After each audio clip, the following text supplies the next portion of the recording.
ఈరోజు బైబిల్ అధ్యయనం యోహాను సువార్త 11వ అధ్యాయం 1 నుండి 29 వచనాలు. ప్రార్థన. ప్రియమైన దేవా, నీ వాక్యాన్ని అధ్యయనం చేయడానికి మాకు సమయం ఇచ్చినందుకు ధన్యవాదాలు. మేము మీ వాక్యాన్ని విన్నప్పుడు మా మనస్సులను పునరుద్ధరించండి మరియు మాకు అవగాహనను ఇవ్వండి. యేసు నామములో ఆమెన్. యోహాను సువార్త 11వ అధ్యాయం.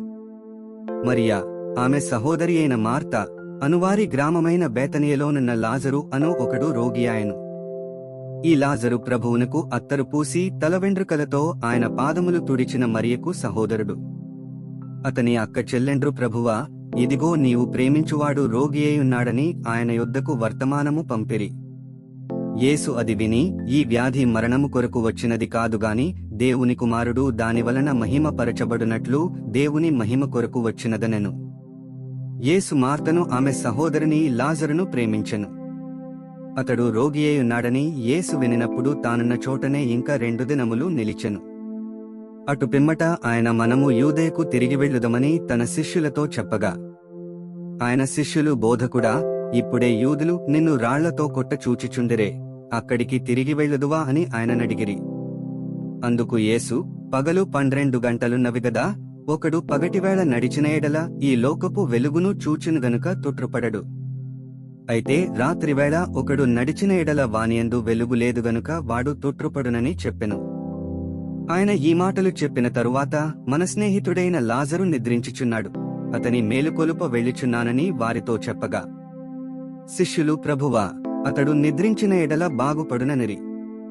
యేసు అతని మరణమును గూర్చి ఆ మాట చెప్పెనుగాని వారు ఆయన నిద్ర విశ్రాంతిని గూర్చి చెప్పెననుకునిరి. కావున యేసు, లాజరు చనిపోయెను, మీరు నమ్మునట్లు నేనక్కడ ఉండలేదని మీ నిమిత్తము సంతోషించుచున్నాను, అయినను అతని యొద్దకు మనము వెళ్ళుదమురండని స్పష్టముగా వారితో చెప్పెను. అందుకు దిదుమ అనబడిన తోమా ఆయనతో కూడా చనిపోవుటకు మనమును వెళ్ళుదమని తన తోడి శిష్యులతో చెప్పెను. యేసు వచ్చి అదివరకే అతడు 4 దినములు సమాధిలో ఉండెనని తెలిసికొనెను. బేతనియ యెరూషలేమునకు సమీపమైయుండెను, దానికి ఇంచుమించు కోసెడు దూరము. గనుక యూదులలో అనేకులు వారి సహోదరుని గూర్చి మార్తను మరియను ఓదార్చుటకే వారి యొద్దకు వచ్చియుండిరి. మార్త యేసు వచ్చుచున్నాడని విని ఆయనను ఎదుర్కొన వెళ్ళెనుగాని మరియ ఇంటిలో కూర్చుండియుండెను. మార్త యేసుతో, ప్రభువా, నీవిక్కడ ఉండిన ఎడల నా సహోదరుడు చావకుండును. ఇప్పుడైనను నీవు దేవుని ఏమడిగినను దేవుడు నీకనుగ్రహించునని ఎరుగుదుననెను. యేసు, నీ సహోదరుడు మరలలేచునని ఆమెతో చెప్పగా, మార్త ఆయనతో, అంత్యదినమున పునరుద్ధానమందు లేచునని ఎరుగుదుననెను. అందుకు యేసు, పునరుద్ధానమును జీవమును నేనే, నాయందు విశ్వాసముంచువాడు చనిపోయినను బ్రతుకును, బ్రతికి నాయందు విశ్వాసముంచు ప్రతివాడును ఎన్నటికిని చనిపోడు. ఈ మాట నమ్ముచున్నావా అని ఆమెనునడిగెను. ఆమె, అవును ప్రభువా, నీవు లోకమునకు రావలసిన దేవుని కుమారుడవైన క్రీస్తువని నమ్ముచున్నానని ఆయనతో చెప్పెను. ఆమె ఈ మాట చెప్పి వెళ్లి, బోధకుడు వచ్చి నిన్ను పిలిచుచున్నాడని తన సహోదరి అయిన మరియను రహస్యముగా పిలిచెను. ఆమె విని త్వరగా లేచి ఆయన యొద్దకు వచ్చెను. 29 వచనాలు చదివియున్నాము. ముగింపు ప్రార్థన.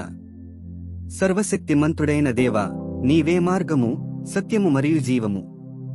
చదివిన వాక్యాన్ని మీ కృప ద్వారా మా హృదయాలలో ఉంచుకుని మా జీవితంలో అన్వయించుకోవడానికి మాకు సహాయం చేయండి. ఆమెన్.